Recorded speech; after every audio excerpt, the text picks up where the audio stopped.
विद्यार्थी मित्रों, तो आप सभी का स्वागत है हमारे इस YouTube चैनल यूनिक एकेडमी के अंदर। तो बच्चों, आज हम गाला असाइनमेंट कक्षा 12 विषय आंकड़ा शास्त्र पेपर नंबर 5 का विभाग नंबर सी सॉल्व करने जा रहे हैं, जिसमें हमारा क्वेश्चन नंबर 31 है। यदि वर्ष 2014 के लिए एक वर्ग के परिवार का खर्च पात्र औसत मासिक आय 25,000 हो और यदि उस वर्ष के आधार पर वर्ष 2016 के लिए जीवन निर्वाह खर्च का सूचकांक 120 हो तो 2016 के लिए उस वर्ग परिवार का खर्च पात्र औसत आय ज्ञात करो। तो सिंपल सी बात है बेटा, यहाँ पर आपको करना क्या है, ध्यान दो। सबसे पहले वर्ष, आपके सवाल में दो वर्ष है, एक 14 है और एक क्या है 16 है। देखो ये रहा वर्ष 2014 और दूसरा वर्ष तुम्हारा है 16। तो वर्ष में लिख दो 14 और 16 और फिर हेडिंग करो सूचकांक। तो सूचकांक में आपको पता है कि 2016 का सूचकांक दिया गया है। तो यहाँ पर क्या है, देखो यहाँ लिखा है कि जीवन निर्वाह खर्च का सूचकांक 120 हो तो वर्ष 2016 के लिए उस वर्ग के परिवार का खर्च पात्र औसत आय ज्ञात करना है। ठीक है, तो सबसे पहले क्या करना है अपने को, ध्यान दो कि बेटा जो 2014 है, 2014 का जो खर्च पात्र औसत आय है वो 25,000 है। तो 2014 पे सूचकांक कितना मान लो, 100 मान लो, और उस पर औसत खर्च पात्र आय कितना दिया है 25,000। और 2016 पे सूचकांक कितना 120 है, तो उस पर क्या करेंगे, क्वेश्चन मार्क। करना क्या है, 25,000 का 120 से गुणा कर देंगे और 100 को बटे में ले लेंगे तो 30,000 रुपये आएगा। कितना रुपये आएगा, 30,000। इस प्रकार 2016 के लिए परिवार का खर्च पात्र औसत आय लगभग कितना रुपया होगा, 30,000 होगा। इस तरह से ये आपका सवाल का सॉल्यूशन है। ओके, नेक्स्ट हमारा थियरी है कार्ल पियर्सन की विधि के गुण और मर्यादा यानी दोष। तो गुण क्या है, इस विधि के द्वारा दो चलों के बीच का सहसंबंध का प्रकार और उनके बीच संबंध की घनिष्ठता की जांच कर सकते हैं।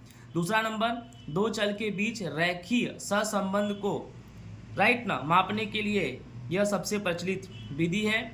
तीसरा क्या है, यह सहसंबंध की घनिष्ठता अर्थात उसके अधिक सामान्य या कम, यानी सहसंबंध की जो घनिष्ठता है वह अधिक है, सामान्य है या कम है, को एक संख्या में दर्शाता भी है। मर्यादा जानो, ये तो अभी गुण था, मर्यादा मतलब हानि। दो चलों के बीच रैखिक सहसंबंध न हो तो भी इस विधि का उपयोग करके सहसंबंधांक ज्ञात किया जा सकता है और उसके आधार पर संबंध के विषय में अर्धघटन किया जा सकता है। ठीक है। दूसरा नंबर है, सहसंबंध की कीमत पर अंतिम अवलोकन अधिक असर प्रभावित करता है। तीसरा है, इस विधि द्वारा प्राप्त सहसंबंधांक का अधिक सावधानी पूर्वक अर्धघटन होना जरूरी है या नहीं। दो चलों के बीच संबंध के विषय में समझ न होने की भी शक्यता रहती है। तो ये तुम्हारा क्या है, मर्यादा है। ओके, आप इसे लिख सकते हो, स्क्रीनशॉट पाड़ के और याद कर सकते हो। नेक्स्ट हमारा क्वेश्चन क्या है कि नियत संबंध रेखा ये दिया गया है, y कैप बराबर कितना है 23.2 माइनस 1.2x। ठीक है, अनुआयोजन में एक अवलोकन क्या लिखा है, 617 का उपयोग हुआ हो तो x बराबर 6 ये दिया है, उसके लिए y की अनुमानित कीमत की त्रुटि ज्ञात करो। त्रुटि मतलब पता ही आपको। ठीक है, सबसे पहले आपके सवाल में क्या दिया है, y कैप बराबर 23.2 माइनस 1.2x और x बराबर हमें कितना लेना है, 6 लेना है। तो देखो 23.2 माइनस 1.2 और x की जगह भी कितना ले लो, 6। 23.2 1.2 में 6 गुणा करेंगे 7.2 माइनस कर देंगे तो y कैप कितना आएगा, 16 आएगा। अब तुम्हें त्रुटि ज्ञात करना है, तो त्रुटि का सूत्र होता है e बराबर y माइनस y कैप, जिसमें y आप ले लेंगे 17। y आप क्या ले लेंगे, 17। कैसे 17 ले लेंगे वो भी आपको मैं बता रहा हूँ। ये 6 17 है ना, 6 17 है ना आपका, ये 6 और 17, जिसमें 6x है और जो 17 है वो तुम्हारा क्या है, y है। ठीक है, तो y कितना मान लिया, 17, और y कैप कितना निकला तुम्हारा, 16। 17 में 16 गया 1, यानी जो त्रुटि की कीमत होगी बेटा ई बराबर वो कितनी होगी, 1 होगी। ओके, नेक्स्ट हमारा थियरी है मौसमी घटक पर संक्षिप्त टिप्पणी लिखो। तो मौसमी घटक कम समय की या अल्पकालीन घटक है। ठीक है। दूसरा, वर्ष के निर्धारित समय के अंतराल में अर्थात सर्दी, गर्मी, वर्षा ऐसे मौसम में सामयिक श्रेणी की चल राशि में होने वाली कमी वृद्धि को ही मौसमी घटक कहते हैं। जैसे कि ठंडी में गर्म कपड़ों की मांग में हुई वृद्धि, गर्मी में ठंडे पानी, आइसक्रीम इत्यादि की बिक्री में वृद्धि, और इसे संकेत में किससे दर्शाते हैं, ST। ठीक है। नेक्स्ट हमारा क्वेश्चन है कि एक परिवार के 5 सदस्य पति पत्नी और उनके 3 बच्चों को एक फैमिली की फोटो के लिए एक हार में यादृच्छिक रूप से रखा जाता है। पति और पत्नी एक साथ बैठे, सबसे इंपॉर्टेंट यही चीज़ है कि पति और जो पत्नी है वो दोनों कैसे बैठे एक साथ, उसकी संभावना याद करो। तो सबसे पहले क्या करेंगे, सर्वप्रथम पति पत्नी और उनके 3 बालकों को व्यवस्थित रूप से बैठाएंगे। कैसे बैठाएंगे, तो आपको पता है कुल कितने लोग हैं, 5 सदस्य हैं। कुल कितने सदस्य हैं, 5। तो सबसे पहले तो 5 सदस्य, तो 5 3 6, 5 फैक्टोरियल। तो क्या होगा, 5 फैक्टोरियल का आंसर 120 होगा। आप बोलोगे सर 5 फैक्टोरियल का आंसर 120 कैसे हुआ, तो इस तरह से 5 4 3 2 1, तो इस सब का गुणा करेंगे तो 120 आएगा। अब घटना ये क्या है, पति और पत्नी एक साथ बैठे, उसकी संभावना, ठीक है। तो पति और पत्नी एक साथ बैठे तो उसको क्या बोलेंगे, 2p2, 2 फैक्टोरियल। तो 2 फैक्टोरियल का आंसर कितना आएगा, 2 आएगा, ठीक है। इसके पश्चात पति और पत्नी को एक समूह बनाकर 3 बालकों सहित 4 का एक समूह ले लेंगे। यानी टोटल कितने सदस्य हमारे, 5 सदस्य है, राइट ना। अब 5 सदस्य में कैसा है कि पति पत्नी को एक इकाई मान लोगे, पति पत्नी को एक इकाई मान लोगे तो 5 में से कितना बचेगा, 4। तो दूसरा कौन सा फैक्टोरियल हो जाएगा, 4 फैक्टोरियल। और 4 फैक्टोरियल का आंसर कितना आएगा, 24। कैसे आएगा मालूम है ना, 4 गुणे 3 गुणे 2 गुणे 1। अब आपके दिमाग में ऐसा है जैसे 5 सदस्य है, जैसे कि 1 2 3 4 5 सदस्य है, तो पति पत्नी को एक मान लेंगे, तो अभी कितने बचेंगे, 4 बचेंगे। जैसे 1 2 3 4, इस हिसाब से 4p4 है। तो ये तुम्हारा आंसर कितना आ गया, 24, ठीक है।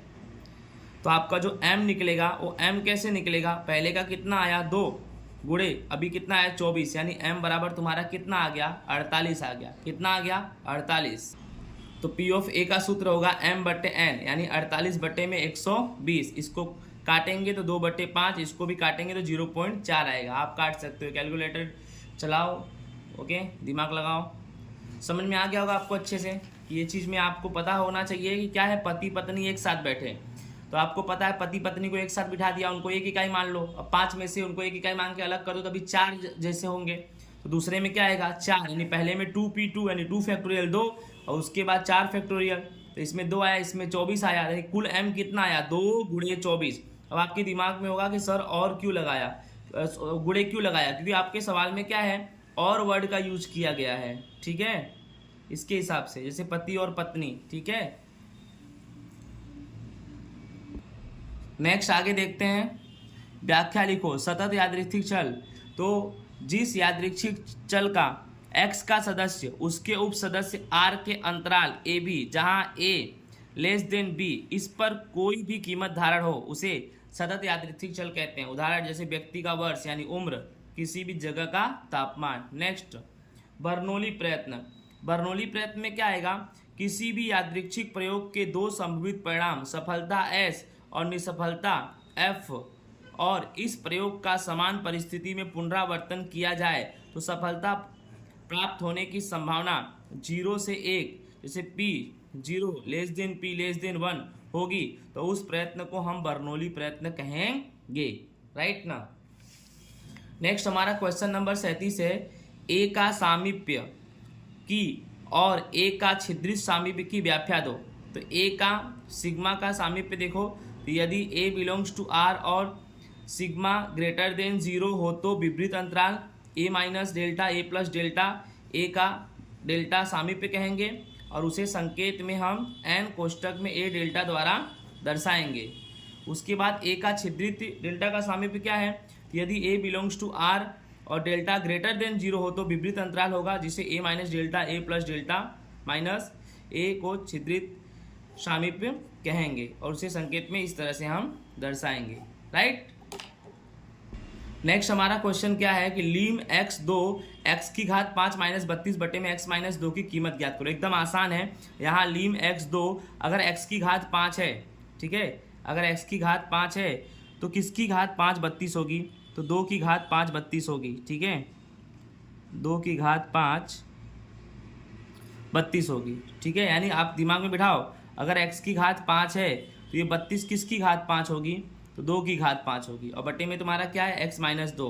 फिर लीम x2 x की घात 5 2 की घात 5 x माइनस 2, अब करना क्या है, लीम एक्स दो, ये सूत्र होता है x की घात n माइनस ए की घात n बटे में x माइनस ए। सूत्र ये है n a n minus one, n a का पावर n माइनस वन, जिसमें सबसे पहले n चाहिए। n तुम्हारा क्या है, ये ऊपर वाला 5, फिर a हमेशा ये आएगा, दूसरा वाला ये a 2, फिर n माइनस वन यानी 5 में से 1 घटा देंगे। ठीक है, अब करना क्या है अपने को, देखो 5 2, 5 में से 1 गया 4। अब करना क्या है, 5 और 2 की घात 4 यानी 2 दूनी 4 दूनी 8 दूनी 16 आएगा ना, और 16 का 5 में गुणा कर देंगे तो कितना आ जाएगा, 80 आएगा। ओके, नेक्स्ट हमारा क्वेश्चन नंबर 39 क्या है, यदि एफ एक्स बराबर 4x की घात 5 प्लस 3x की घात 3 प्लस 2x की घात 2 प्लस 27 हो तो 27 बटे में x की घात 2 हो तो f डैश 3 ज्ञात करो। तो सबसे पहले यहाँ पर जो ये दिया है वो u मान लेंगे, इसको पहले लिखो जो सवाल है आपका, ऊपर वाला u नीचे वाला v है। ठीक है, पहले ऊपर वाले को 4x की घात 5 प्लस 3x की घात 3 प्लस 2x की घात 2 प्लस 27, इसको du बाई dx सोल्व करेंगे, y भी मान सकते हैं। अब इसको कैसे करेंगे ध्यान से देखो, सोल्व कैसे करेंगे, 5 का गुणा 4 में करो 20, और x की घात 5 है तो एक बार कम हो जाएगा, प्लस 3 तिहाई 9, x की घात 3 है तो 2 हो जाएगा, प्लस 2 दूनी 4, x की घात 2 है तो 1 हो जाएगा, 27 हट जाएगा, 0 हो जाएगा। ठीक है, इस तरह। अब तुम्हारा v क्या है, v तुम्हारा एक्स स्क्वायर। अब एक्स स्क्वायर का मतलब समझते हो, यहाँ पे कुछ नहीं तो कितना मान लेंगे, 1 मान लेंगे, 2 का गुणा 1 में करेंगे कितना आएगा 2, और x 2 घात है तो 1 ऑलरेडी कम हो जाएगा, कम का मतलब 1, उसका मतलब 2x ही होता है। ठीक है, इस तरह से आपका ये सॉल्यूशन। आगे देखते हैं,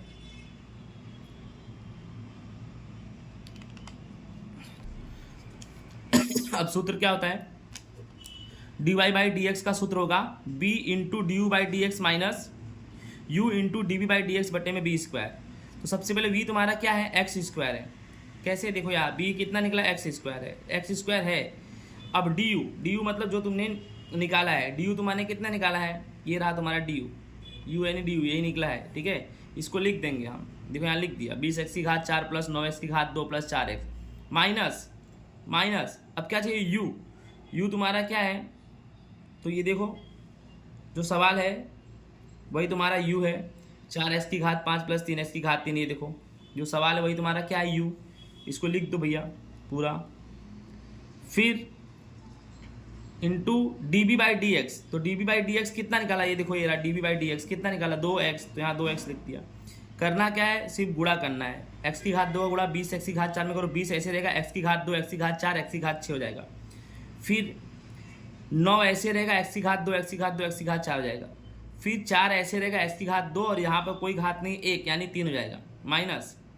ठीक है, अब 2 का गुणा 4 में करो तो 8 x की घात 6, क्योंकि ये x की घात 5 है, यहाँ x है 6, फिर प्लस 2 तिहाई 6 x की घात 3 है, यहाँ पर x की घात कुछ नहीं है 1 है तो 4 हो जाएगा, प्लस 2 दूनी 4 x की घात 2 है, यहाँ पर x है तो 3 हो जाएगा। ठीक है, प्लस 2 27 गुणे 2 यानी 54 और x बच गया, और बटे में क्या आएगा v स्क्वायर का मतलब v तुम्हारा क्या है, v तुम्हारा क्या है, x की घात 2 है, x की घात ये दिख रहा है ना, ये v तुम्हारा x की घात कितनी 2 है, तो v का भी स्क्वायर है यानी x की घात 2 का स्क्वायर। ठीक है, तो x की घात 2 2 दूनी 4 यानी x की घात 4 आया। ओके, अब सेम टू सेम एक बार मैंने फिर से यहाँ पर लिखा है, सिर्फ चिन्ह बदलना है। क्या बदलना है, चिन्ह।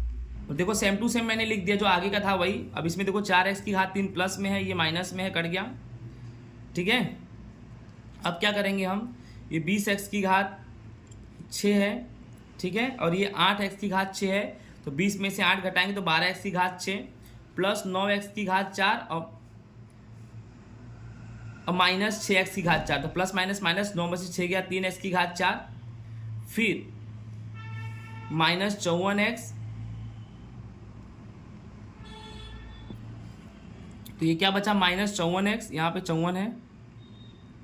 देखो ये दोनों तो कट गया, फिर 20x की घात 6 में से 8x की घात 6 घटाएंगे, 12x की घात 6, फिर 9x की घात 4 में से 6x की घात 4 घटाएंगे तो माइनस 3x की घात 4, तो माइनस 54x बच गया, बटे में क्या x की घात 4। अब x बराबर कितना ले लो 3, सबके जगह पे 3 ले लो भाई, देखो ध्यान से 12 और x की घात 6 यानी 3 की घात 6 प्लस 3 x की घात 4 यानी 3 की घात 4 माइनस 54 x की जगह पे 3 और 3 की घात 4, सब जगह 3 ले लिया जहाँ x है। अब इसका सॉल्यूशन कर दो, 12 गुणे 3 की घात 6 यानी इतना आएगा, प्लस इसका सॉल्यूशन करो तो इतना आएगा, माइनस इसका 54 गुणे 3 करो तो इतना आएगा, बटे में 3 का घात 4 करो 81 आएगा। ठीक है, इन दोनों को प्लस कर इसमें से घटाओ तो ये आएगा, बट्टे में 81 आएगा, ठीक है। और फिर इनका क्या कर दो, भाग दे दो, तो तुम्हारा 109 आएगा आंसर, ठीक है। इसी के साथ ही हमारा पेपर पूरा होता है। राधे राधे।